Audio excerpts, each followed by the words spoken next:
Well, good morning, ladies and gentlemen. I'm Bruce McDonald, and of course, this is the Talamanca Review. It's 8:58 a.m. A lot of activity on the mountain today. They appear to be looking for some people. It's quite an event, to be up here when it's not just the cops now. They come with the U.S. military. And they roll right by my house, all these pickup trucks. And they have about another 5 kilometers or so to go up to the reserve.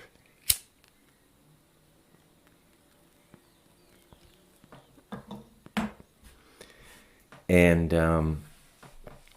the area I live in is, I think, and I'm just, sort of guessing here, but I think it's considered one of the best hiding places in Costa Rica, because it's the Caribbean access to the Talamanca Mountains. The Talamanca Mountains are virtually unexplored.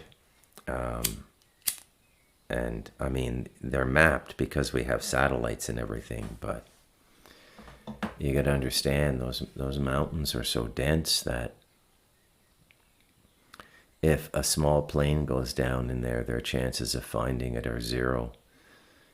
Even with the locators, the black box, and all that stuff, that is just like when you go into the Talamancas, you're lost. And you absolutely can't go in there and hope to get anywhere without natives, because they've been the guardians and stewards of that land for over 10,000 years. And so this has all made it into an ideal place for big-time criminals with major international warrants for them. They have habitually used this mountain. They're not here all the time, but they have a farm up near the reserve. And it's really quite something. So that's what's going on this morning, and they never seem to catch anybody, and I don't think they ever are going to catch anybody until they actually go into the jungle, but they won't do that. I can tell you folks that in this country, for the most part, the cops are terrified of the jungle. Okay, very few people will go into the jungle in Costa Rica. Very few Costa Ricans will go into the jungle. Okay, it's just considered too dangerous for most people. You have to live near the jungle, and then you get used to it by getting to know natives. That's how you get used to the jungle. I mean, you could come over here with the fanciest gear known to man, GPS compasses and all kinds of stuff. And you might be able to walk from the Caribbean to the Pacific straight through the jungle, but I'd give you about like a 2% success rate. No joke, 2%, no more than that. That's how dangerous it is back there. And it's not animals and snakes and poisonous frogs and a million and one other things that can kill you, that don't, the threat doesn't go anywhere beyond your ankle. It's other stuff too. It's like, you just never know when there's going to be a landslide and you could be buried, because all of these mountains are earthen, right? We have them all the time on the highway. We just had one last week. We had a big landslide right onto the highway, on the way to the main town where we do our shopping. So that's a little catch up with Costa Rica, and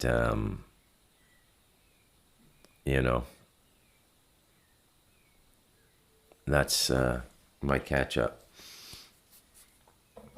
Now, as we go through this tumultuous moment in history, which I've tried to explain as best I can,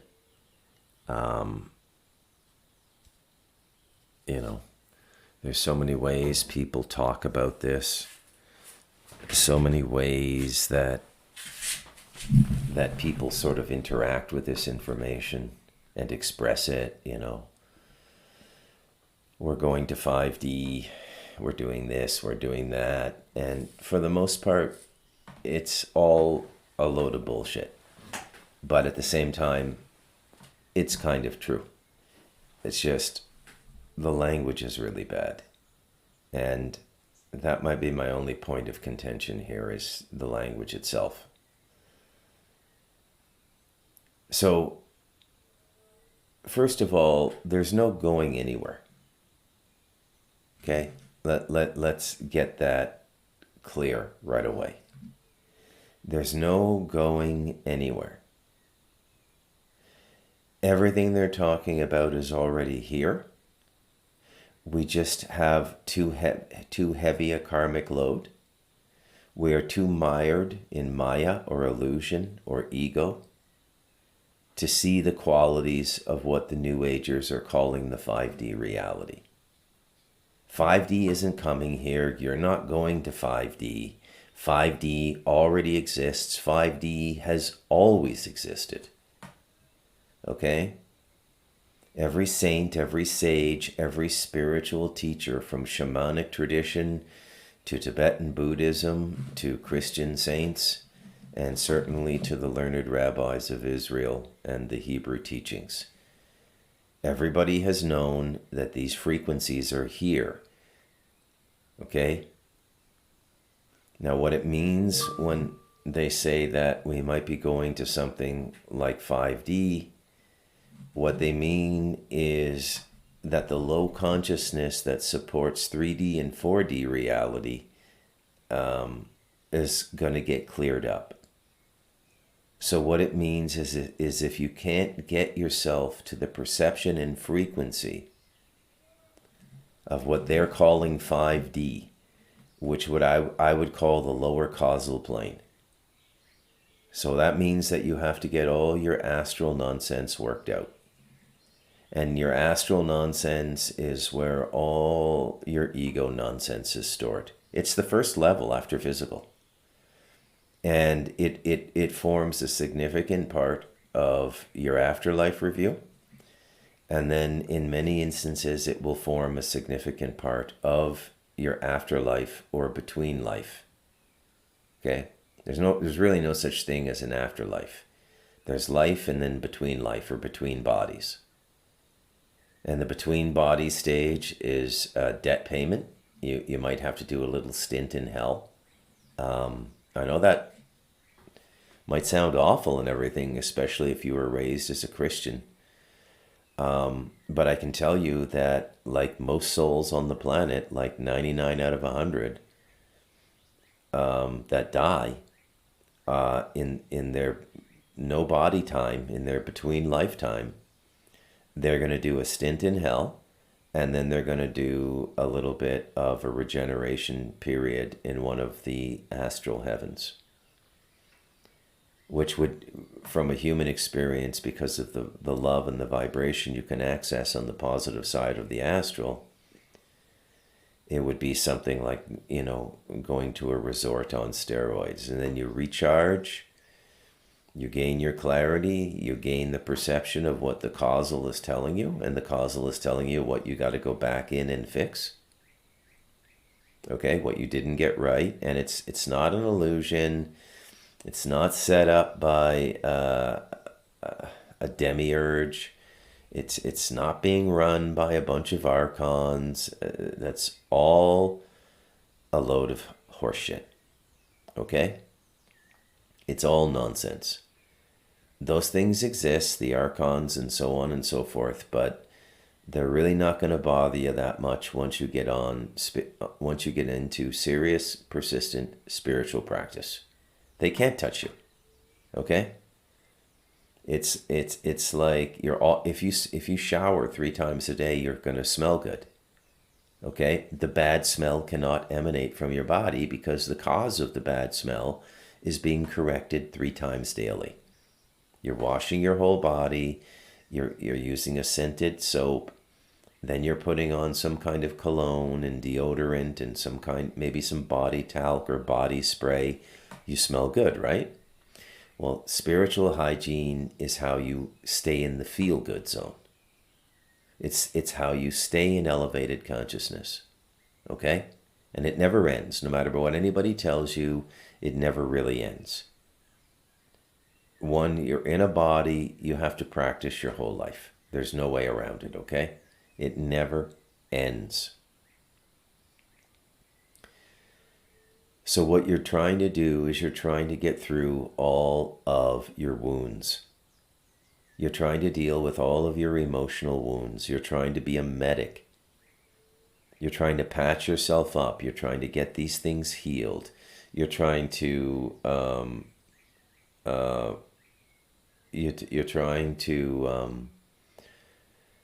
sort out all your nonsense, as Jordan Peterson would say. Okay? And all of this nonsense is always and forever to do with your ability to love and accept your life. To love and accept your life. Right? So if you look at your thought processes now, and you look at the embedded tracks in your consciousness, and an embedded track is a little piece of trauma that keeps you working on something stupid for way longer than you should be. Okay? And if you look at yours right now, you'll see everything that you have to work on. Okay? So for example, before I wrote The Devil in Us, my family track was still playing. It was playing somewhat intermittently, like it would go away for long periods of time and then it would come back. And that was telling me that I had to deal with all this stuff. And so I did, right? I did. Now, you can live with some of these karmic conditions and they're not crippling. It's just that at some point you've got to deal with them and you've got to get them taken care of.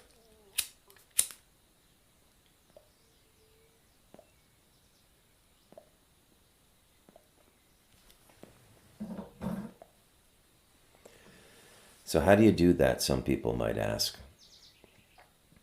Well, the key to doing it is getting your consciousness to a context and an inclusivity through the vibration of love, which is felt through the position of stillness. And you start to get a context, and then the spirit will help you. Whatever you want to call it, okay? The spirit will help you. The spirit is your internal landscape, the pictures in your head, all the stuff going on in your head. That's spirit. If it's bad spirit, it's all been overtaken by your opinions, your ego opinions. And then your inner state, if you live like that, is actually a tomb. It's a tomb. Okay, you've built a tomb for your consciousness because your ego is defining everything that's going on in your consciousness. But what happens when you sit in stillness is the things that you have to deal with pop up and they don't go away. And then that's when you have to start dealing with them. Okay? Now, we do that individually and we do it collectively, which is very interesting when you think about it. Okay? So there's a component to this that's individual, and that's what we'll call your individual karma. And you have to get all that work through. And then there's part of our karma which is collective. And that would be, again, bloodline. Bloodline would be the first indicator of that. And as most of the conspiracists out there on the interweb tell us, the ruling people on the planet deal mainly in the bloodline connectivity. Okay? Because it's chemical consciousness that rules the planet, so the bloodline stuff is very important for them. They're looking for certain genetic characteristics. That's why there's so much inbreeding. They're looking for certain consciousnesses that can host. Okay, so they'll have children just to host negative consciousness. Right? You can call that possession, but they don't call it possession. It's just co-hosting. right? So you literally raise children to be the meat suit of something that's not supposed to have agency on the planet. Okay? All right, so now that's a long intro today. Well, just sort of getting started, but it's long enough. Now I'd like to talk about more Alan Watt, because the more I get into this guy, the more I see he had one of the clearest pictures of what's going on of anybody. Typical Scotsman, right? Have you ever heard Alex Jones go on about the Scots and the Irish? He says there's military white papers about this, that we are considered the most dangerous people on the planet, and we are actually the inventors of the concept of personal freedom. And it's all true, by the way. It's not an American invention. Freedom. We're free from the shackles of the aristocracy and the land barons and the excessive rents and all of these things. No, freedom mainly, the concept of personal freedom, and no lord or anything telling you what to do. You are the agent of your own life. That is largely a Scottish Celtic concept. It comes from the Tuatha De Danann. Okay? So that's why, and you look at what's going on in the world now, where's the flashpoint for the pushback on immigration? It's Ireland. And Scotland will go next. Okay? Because there's something about the tribal consciousness of the Scots and the Irish, the Celts, that just cannot be broken. Cannot be broken. Okay.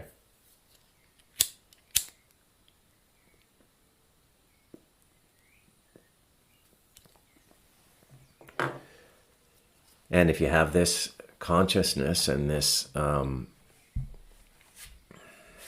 perspective on life, then you're going to end up finding it everywhere you go. Right? So I found it in the cable car. They've got it in spades. Okay? Big time. They've got it.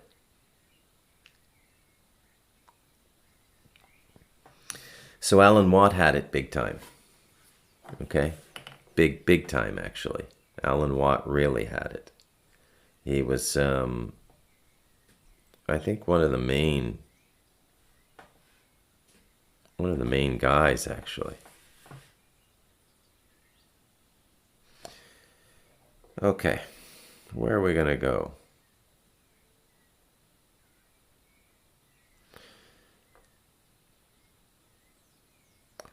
Well, I'm just reading the table of contents here.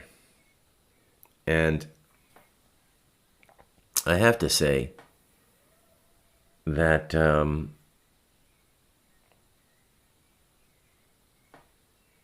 Watt is pretty much right about everything. The cave you were born in, the Guardian class, from Plato to the present.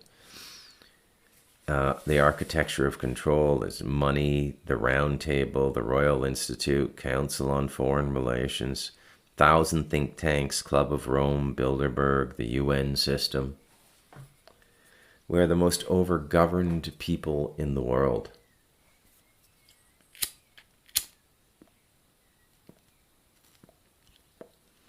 And there's nothing natural about the governance. When you've got people like Chrystia Freeland in Canada acting as a major agent in the world, you're dealing with idiots. Okay? Okay. So today we're going to zero in on part of the book called The War on the Body. And here's the introduction. The Needle, the Food, and the Disappearing Male. For those of you who have read the book, this is the chapter, in which I document the chemical and biological war on human fertility and vitality. A man in a white coat tells you, trust me, and rolls his sleeves to show the world he's free. But what's inside the vial you'll never know until the generation starts to slow. The sperm counts drop. The babies don't survive. The food is altered just to keep alive the ones they need, the surplus. Thin the herd, and never raise your voice. Don't say the word. For he who names the war will be defamed, cast out, locked up, or simply entertainment trained. To follow every savior with a mic and miss the needle hidden in the psyche. Wow. Bertrand Russell said it plainly. And again, this Bertrand Russell just keeps coming up, right? And he was a part of the British system, you know, before they lost all face and reputation in the world after World War II. Now, we forget how powerful the British Empire is, right? And that's probably a mistake, you know. I've been quite critical of the two old ladies who I refer to as our postmenopausal political discourse. And of course, I'm referring to the two gray-haired ladies on Promethean Action who have come out as this sort of powerhouse think tank and voice about Trump's what they claim is Trump's true battle, which is against the City of London. Now, I find the general premise to be ridiculous. I'm sure there's some truth in it, but there's no way that it represents everything that's going on in the world right now. Okay? But Bertrand Russell, who Alan Watts seems to focus on a little bit, is undoubtedly part of all of this, okay? And he represents that British arrogance and that sort of British voice of superiority, right? The British were even further down the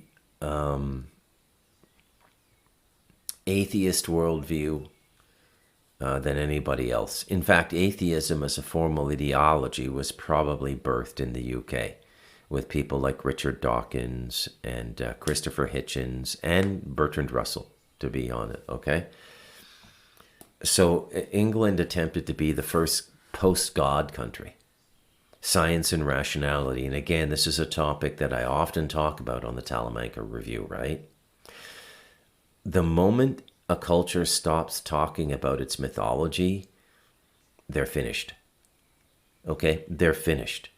It means their engagement with the spiritual part of life is finished. And that was pretty much beaten out of the British. Okay? Now they have their Church of England, the Anglican Church, and various other denominations and stuff, but these are not a spiritual people. In fact, I'll go so far as to say I don't think Britain has ever produced a spiritual master or anyone of spiritual significance. Isn't that interesting? Okay? They may have imported some people, like they may have imported some Sufi sheikhs who are enlightened, some Buddhist Rinpoches who are enlightened and stuff, but they themselves are not a people that experience enlightenment. I would say Shakespeare was enlightened, and whatever did it for him wasn't the Eastern system, but it was probably a Western secret society system, right? So in the East, they do it through meditation, they open consciousness, and in the West, it's done through ritual magic. I think the ritual magic is the negative way to do it, and I think it has consequences. I could be wrong about that. That's just my opinion, okay? But I do think ritual magic is extremely dangerous. It's, what would you call it? It has accoutrements, is the way I would put it. So here's some classic Bertrand Russell, and he wrote it in the 30s and 40s. This is a direct quote. Diet, injections, and injunctions will combine from a very early age to produce the sort of character and the sort of beliefs that the authorities consider desirable. Any serious criticism of the powers that be will become psychologically impossible. Sure. So this is communism. Okay? So this is where the state and the collective need outweighs the individual need. And I must admit, there are times I think that's true. If a country's in a war, a real war, a war of defense, or if the nation or tribe, you might want to cast your imagination. Apocalypto by Mel Gibson would be an excellent example. You've got the one rainforest tribe peacefully maintaining their life, and they get attacked and harvested for sacrifice rituals by the Aztecs. Okay? So the collectivism of the tribe in defense of itself and in desire to regenerate is going to seek collectively to survive. No one outside, nobody inside that tribe is going to be thinking any other way other than collectively at that point, because the individual survival and the collective survival have become absolutely intertwined. There's no separating them. Very interesting. Now, diet, injections, and injunctions. These are three words that describe the entire program. The food you eat, the shots you receive, the laws and social pressures that keep you compliant. Now, do a quick reality check here. Bertrand Russell is talking like this in the 1930s and the 1940s. It's 2026. So we can easily call this nearly a century. How could he be so uncannily accurate? How is it that Alan Watt and a few other people are the only people catching this stuff? How is it that all of this is happening? They're simultaneously telling us what they're going to do and then doing it. And then if you go to the average person on the street and put a microphone in front of them and say, is your government surreptitiously controlling you through diet, injections, and injunctions? They'll look at you like you're crazy. Even though everybody's been told more than once, because Bertrand Russell wasn't the only voice. You had the Huxley brothers, you had all of this stuff, okay?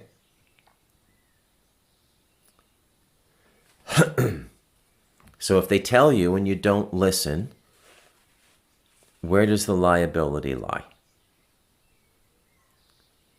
Well, I think a lot of it lies in us. And this is the great problem of mass organization. The moment a tribe becomes so large, anonymity becomes the norm. There's 40 million people in Canada. My family's been in Canada since 1798. Do I know every Canadian? No. A third of the population is completely new in the last generation. It's an anonymous society.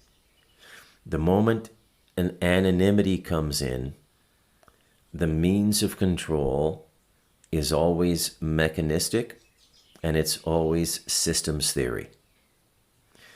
The great science or social science that evolved in the 20th century, that begins with people like Bertrand Russell and Aldous Huxley and George Orwell, the great science of the 20th century, the great social science, was human resources.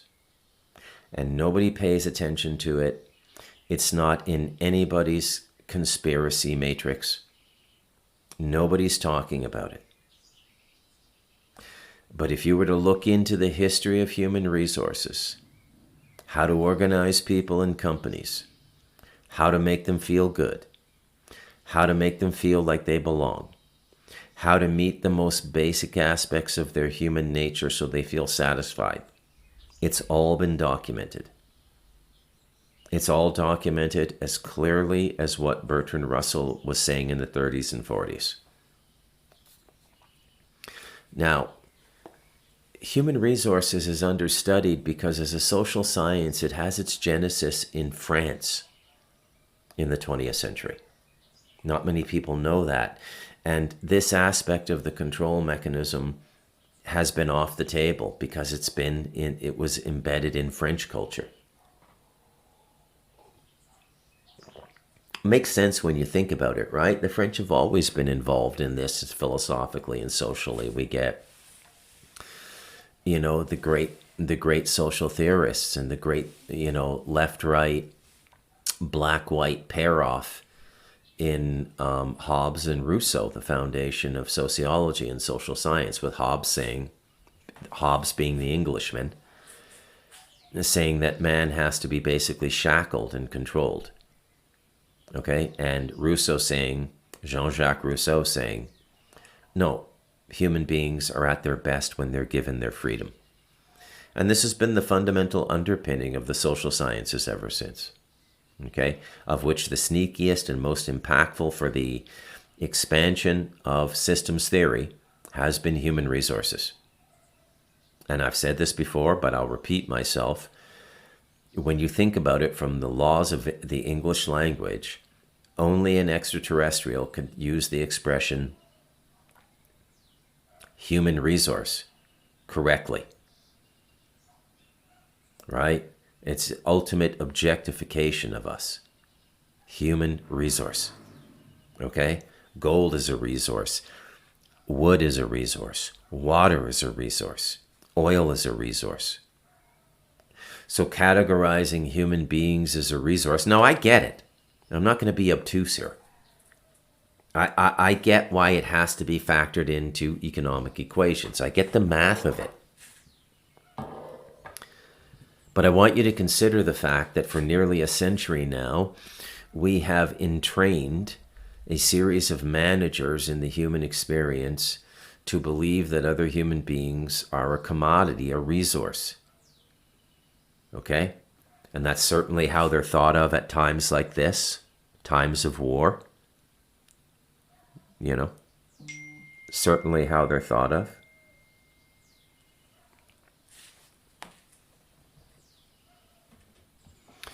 So when you think about diet injections and injunctions, you see the modern world, right? It's all about food and vaccines now.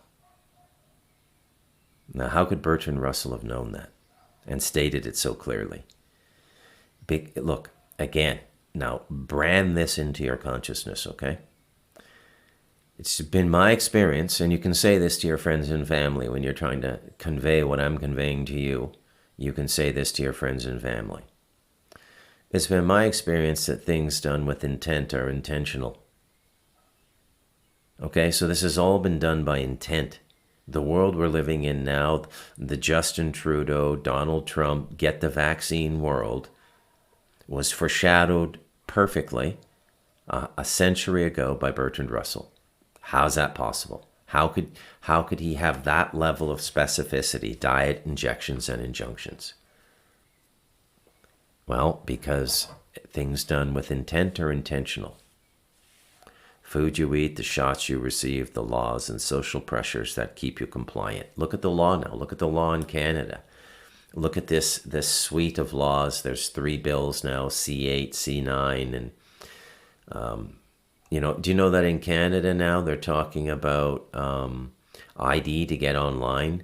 They don't want people under 16 online anymore, but people under 16 can legally go to a safe injection site in Canada and shoot up fentanyl. You can't make this shit up, okay?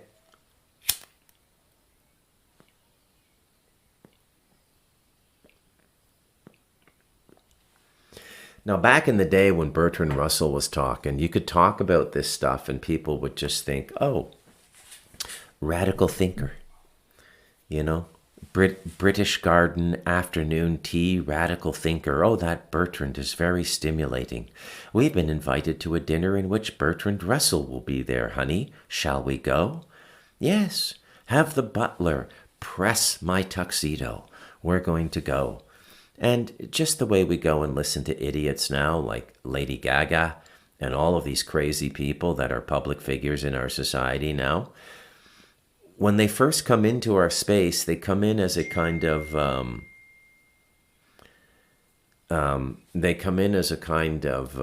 sorry, I just got interrupted by a message there. They come in as a kind of a novel idea, but nowhere near reality. So Bertrand Russell would have been tolerated in his time because nobody thought what he was talking about would actually come about. In fact, most people who engage the material, including Bertrand Russell and Aldous Huxley, they think that, oh, this is a vision of what's to come to warn us. No, it's not a warning. It's the laying down of the template. Okay? Now remember the law.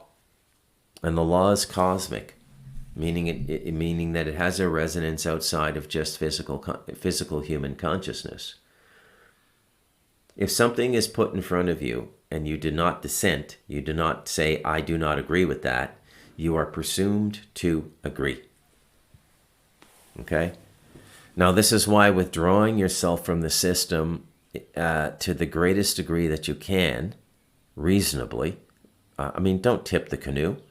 If you've got a nice life and you're getting by and you're a chartered accountant and your wife is a nurse and you're raising 3 kids, stay in the system. It's working for you. Okay?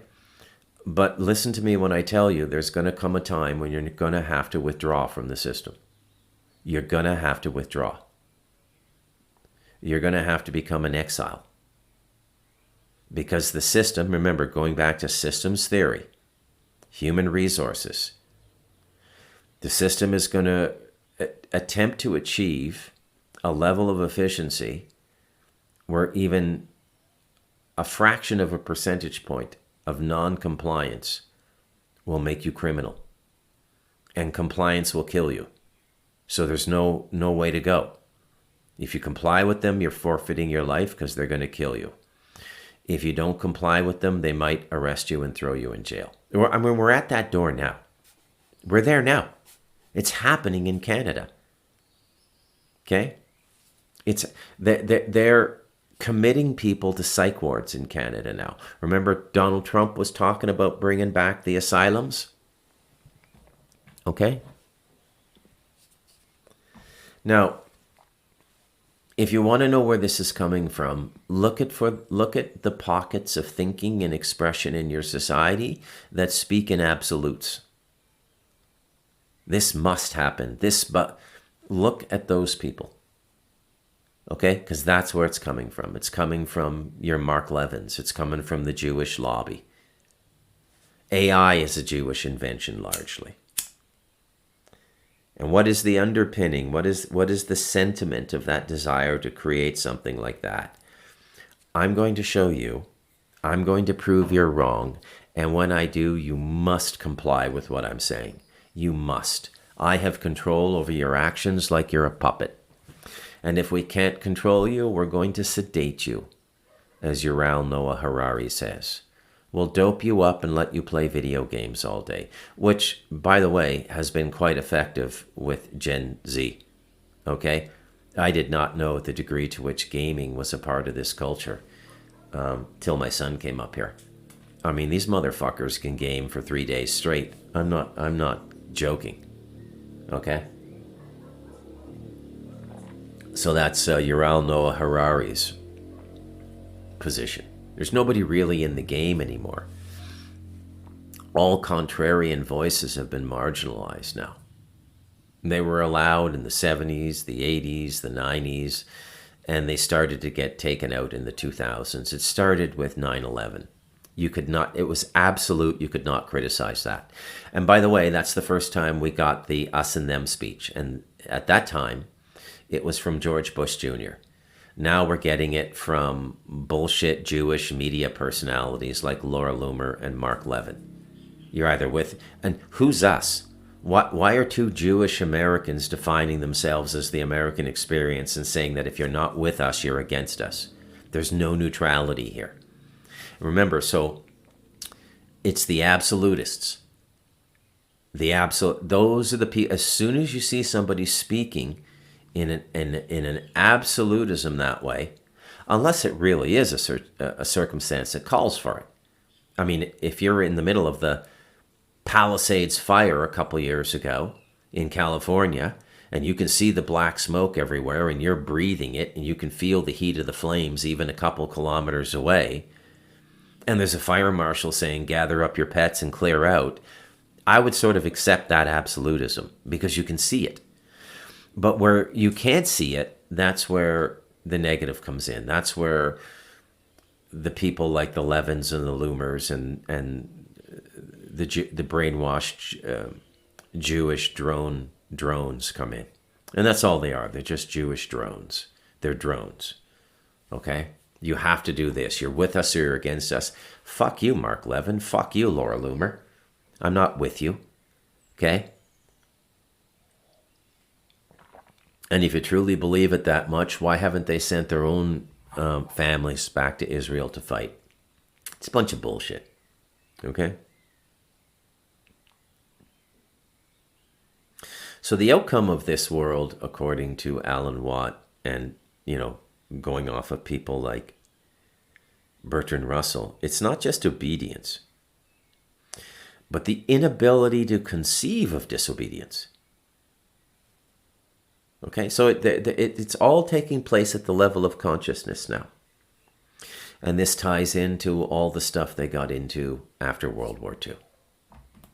Okay, I think the great bulk of it is about controlling the human mind.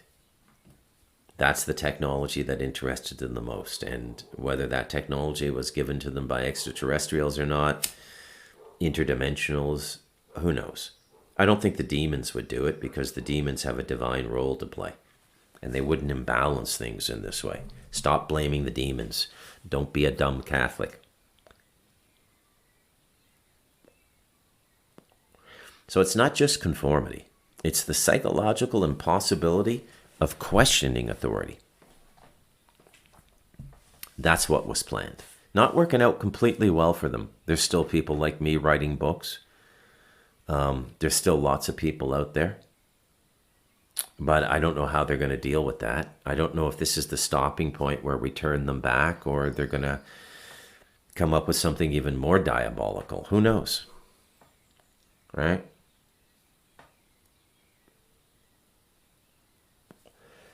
So that's what we see around us all the time. Okay? So when you go back to the writings of Lord Bertrand Russell and Julian Huxley and Aldous Huxley, and by the way, this certainly shows elements of the deep state that the two ladies in Promethean Action are talking about. So we can't deny that the City of London is part of what we can, in the colloquial, call the deep state. City of London is a part of it. Now, is Trump really fighting the City of London? Probably. I mean, I don't doubt that they're involved in Iran and the terror regime over there. Okay? But just look at the way they think. Now, these people, Lord Bertrand Russell, Julian Huxley, Aldous Huxley, they were related to the Darwins. Okay? You'll find that in the 30s, 40s, and 50s, the 1930s, 40s, and 50s, they talked openly about ways to sterilize people. Whole populations. And they said they used the needle to create a compliant, pliable population. Dumb down the people. Bring down the fertility rates. We can't have all these animals breeding. And they weren't vague aspirations. These were stated goals. And they published it in books. And many of those books are still available to anyone who wants to walk into a university library. In the 50s, across Europe and the Americas, what came out under vast promotion, the polio vaccine. First mass inoculation campaign ever conducted. Driven by fear. Massive manufactured fear. Polio was very, very rare. If you go back to the old Pathé black and white newsreels, they showed you the same one boy in an iron lung over and over, and that single image terrified the whole world. That's how propaganda works. You see? You don't need a real epidemic. You just need the appearance of one. Broadcast through every available medium until the public is begging for the solution you already have ready to go. It's pre-prepared. Okay? Problem, reaction, solution. As old as Machiavelli. Older, actually. And so parents brought their children, and their arms were bared, and the first mass injection of an entire population was carried out. And it wasn't because the threat warranted, it was because the technique needed to be tested. And the technique was this: create a crisis, terrify the public, train them to accept the needle. Once you've done it once, it becomes normal. Once it's normal, you do it again and again and again. And the 2006 meeting at the World Health Organization actually admitted this. They said that once you train the public through one big scary scenario, make it quasi-mandatory and get people to go along with it, they would think nothing of being called in for another one and another one and another one. It's Pavlovian conditioning applied to medicine. Ring the bell, the dog salivates, sound the alarm, the public rolls up the sleeve. Now, as we see COVID and everything, and really as you get into this, as you get into really knowledgeable people that were just completely suppressed, Alan Watts should have been a household name. But he was talking about very, very unpopular things, right? So he isn't. And you'll see this throughout the 20th century and the 21st century. It's not, do you really think God has stopped incarnating people who could counterbalance the negativity? No, all the incarnations are here. The difference is this time we're up against a system of mind control that directly goes into the unconscious through the flickering blue screen digital image of televisions, cell phones, tablets, and computers, and billboards. That's the big difference, okay? All the great artists here, all the great artists. Alan Watt was an incredible messenger, bordering on prophetic. If you go through the entire canon of the Abrahamic prophets, Isaac and Jacob and, Moses and all of them, you could almost make the case that Alan Watt was a prophet. He came with a message for the public, and he delivered it. Nobody heard it, except for a small group of people, who at the time he was doing most of his dissemination were considered conspiracy theorists. And the very people who are mandating all this stuff we have to go through are the very people who created the conspiracy theorist campaign, the campaign to discredit the contrarian thinker, right? There really is no neutrality in this war, folks.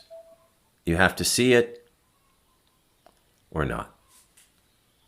Okay? And once you see it, you can unsee it, and it's with you till death. It's like a spiritual awakening, okay? You can't unsee it. The unmitigated evil of these people. So what was in those first vaccines?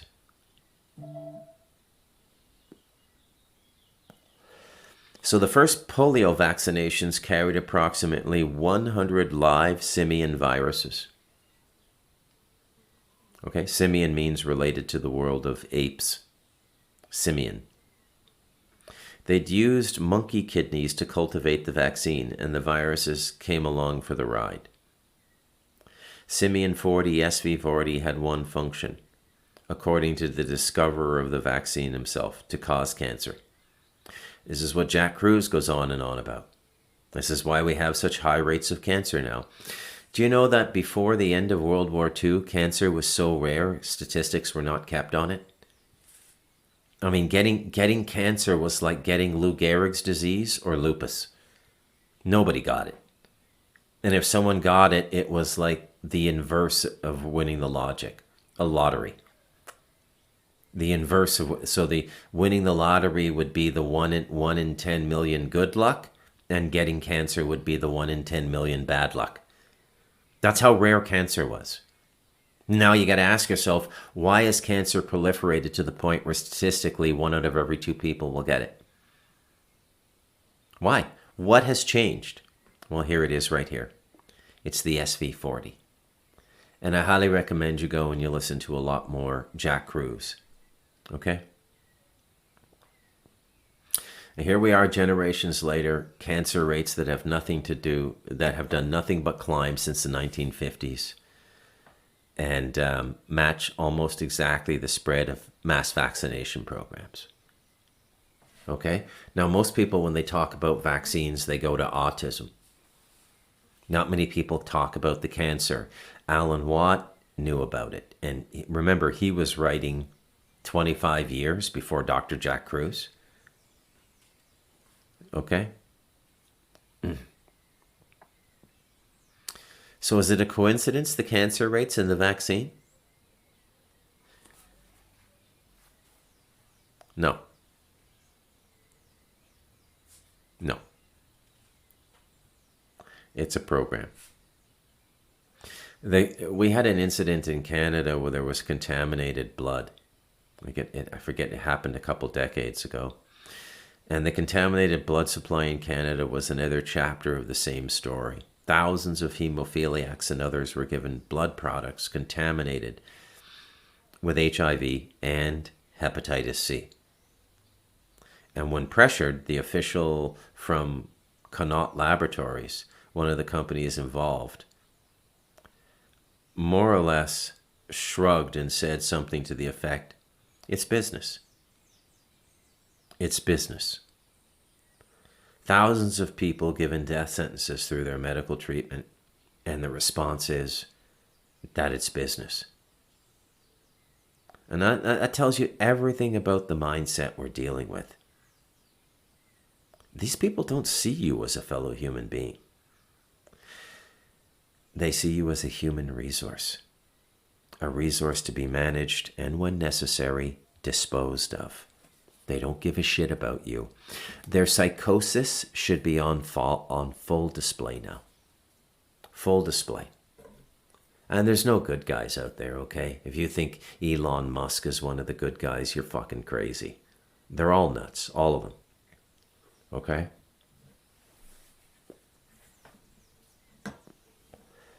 Let's talk a little bit about the food. Food supply has been doing the silent work for decades, and arguably more devastating even than the needles. You can refuse a vaccination, you can't refuse to eat. So bisphenol A is the weapon of choice in the eugenic assault on fertility. So BPA, or bisphenol A, is a synthetic estrogen that was first identified in the 1890s. 1890s. Now, its effect on the male reproductive system its effects were documented over a century ago. And in the 1950s, right on cue, coincidentally perfectly with Charles Galton Darwin's writings and the formal plans of the eugenics establishment, it was introduced into the consumer supply on an industrial scale. It lined the inside of beer cans. It was in the plastic of baby bottles, coated the interior of tin cans, was in the liners of water pipes. Procter & Gamble were the first to admit, after investigation 40 years later, that they had been using a rinse containing BTA to sterilize baby bottles. Now that's an odd thing to rinse baby bottles with, when BPA is the very compound that attacks young male children and stops the testes from developing properly. But BPA is just one compound in a chemical arsenal that has been deployed against the herd through the very products they consume daily. So the whole population was being dipped in synthetic estrogens, like sheep through a chemical bath. Nobody raised an eyebrow. The plastics that line food containers, the residues of pesticides and herbicides on crops, the growth hormones pumped into livestock, the fluoride in the water. Every one of these things has documented effects on human health and fertility. And every one of them was introduced with the full knowledge of those effects by the agencies that were supposed to protect the public. Ergo, you have no protection. Okay? Now I wonder if Alan Watt, when he was giving all his information to the public, largely in the form of podcasts, he wrote a few books, but they were clumsily put together. The book I've curated is his definitive work. No offense, Alan, but he didn't live to see AI. He didn't live to see what this could do with vast pools of rhetoric, like, 5 million words is probably what I started with when doing the Alan Watt book. I think it's one of the best books I've done. And it's a good one to start with and it's a good one to give family members if you want to introduce them to what's going on in the world, because you can read the Alan Watt book and see everything very clearly now. 2-3 decades ago, maybe not. You still could have had the out in your mind, oh, that's a conspiracy theory. You still had that option. No more, though. No more whatsoever. You don't have that option anymore because it's all around us now. Makes me wonder what our job is here, right? Like, I'm trying to be a good, I guess I'm an elder now. I turn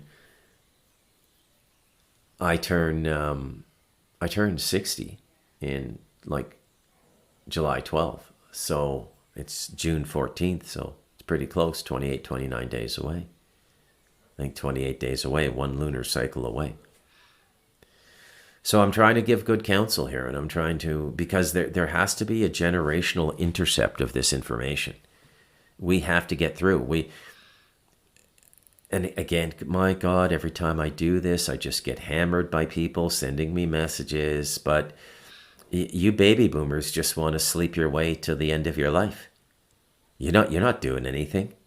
You're not acting as the wise elders, intercepting the negativity coming into the grandchildren. No, the baby boomers are off, spending their money because they're the only generation that had luxury levels money.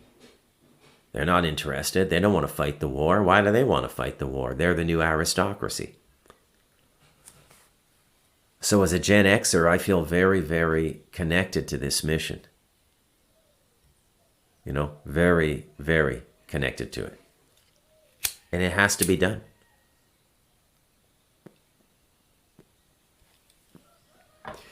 You should be able to see now, the system was tolerable when all you had to do was live in it and tolerate their bullshit. Oh, this egotistical mayor or governor of the state or whatever is doing their little power trip. They'll be gone in 4 years. Don't worry about it.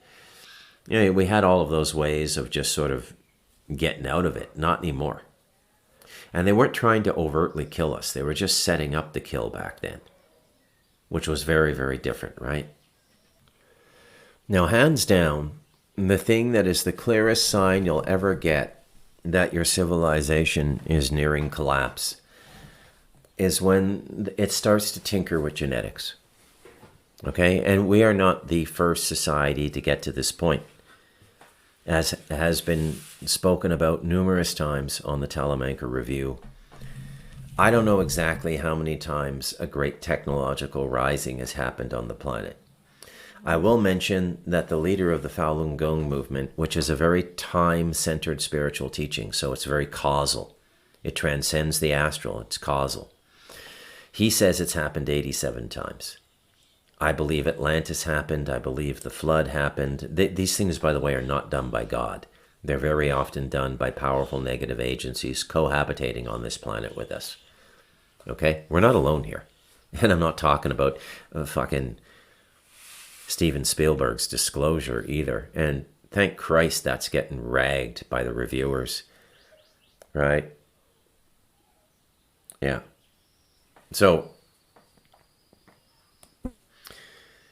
GMOs, genetically modified organisms, this is something that you need to know about. And you do, but you need to know about it in context to Alan Watt and what he says about it.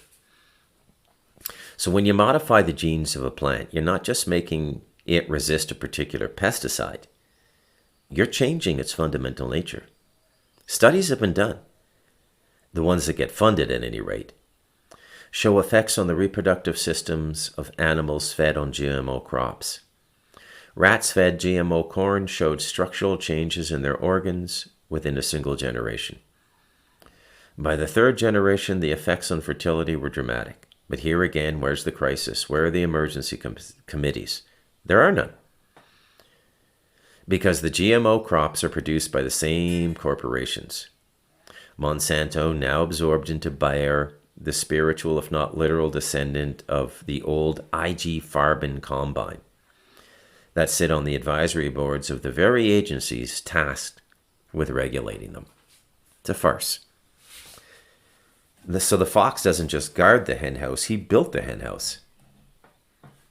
Okay? They don't even try to hide the revolving door. It's right there on the public record, the positions, the appointments, the corporate titles.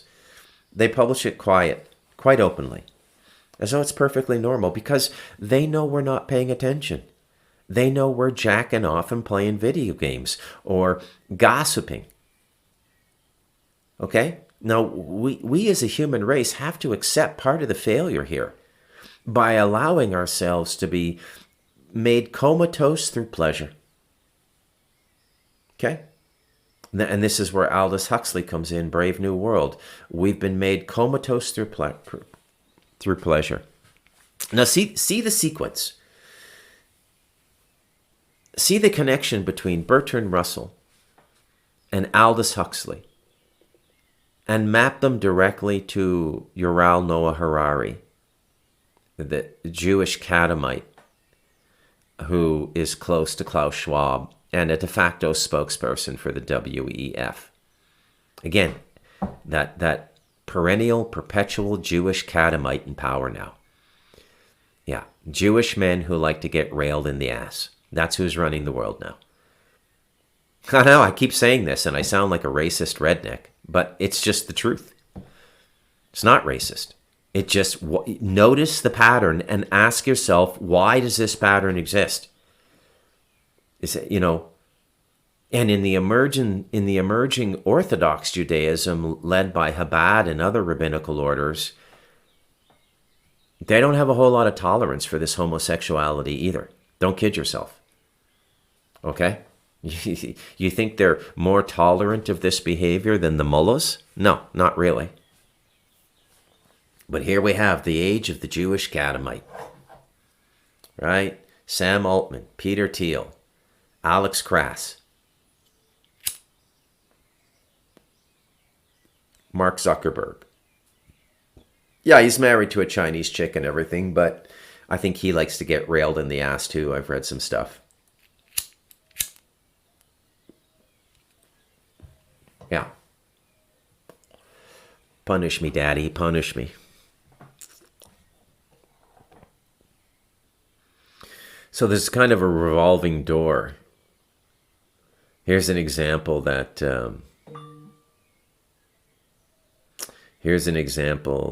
from Alan Watt.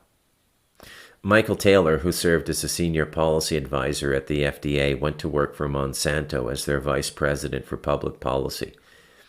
Then he came back to the FDA as deputy commissioner for foods. Now, the man who was supposed to regulate Monsanto had been employed by Monsanto. And this isn't an exception, it's the standard practice.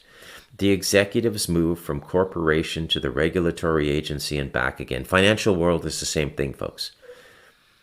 Taking the corporation's agenda with them into the heart of the government that's supposed to protect you from the corporation. It's legalized corruption. And it happens at entry level. The pharmaceutical industry, the chemical industry, agriculture, banking. The regulators are regulated. I don't know how we escape this. Well, again, the only thing you can do now is withdraw. The age of fighting the system is over. Okay? The age of fighting the system is over. The system is too powerful. It will grind you it can do it now. It can grind you to dust. Look at what they did to the trucker convoy in 2022. Those poor bastards are still tied up in court procedures 4 years later, 5 years later. Okay? Now, wait till they get the digital ID and they've got you locked in and they control your bank account. There's no resisting it. All you can do is leave. Okay? Now, if they've made you dependent on them, you're finished. They determine your lifespan now. Not the lords of karma, not what the creator intended in this incarnation. They control your life now. And that is an intolerable situation. That is a violation of the free will contract that runs this place.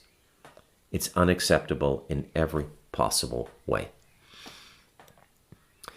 I'm Bruce McDonald, and this has been the Talamanca Review.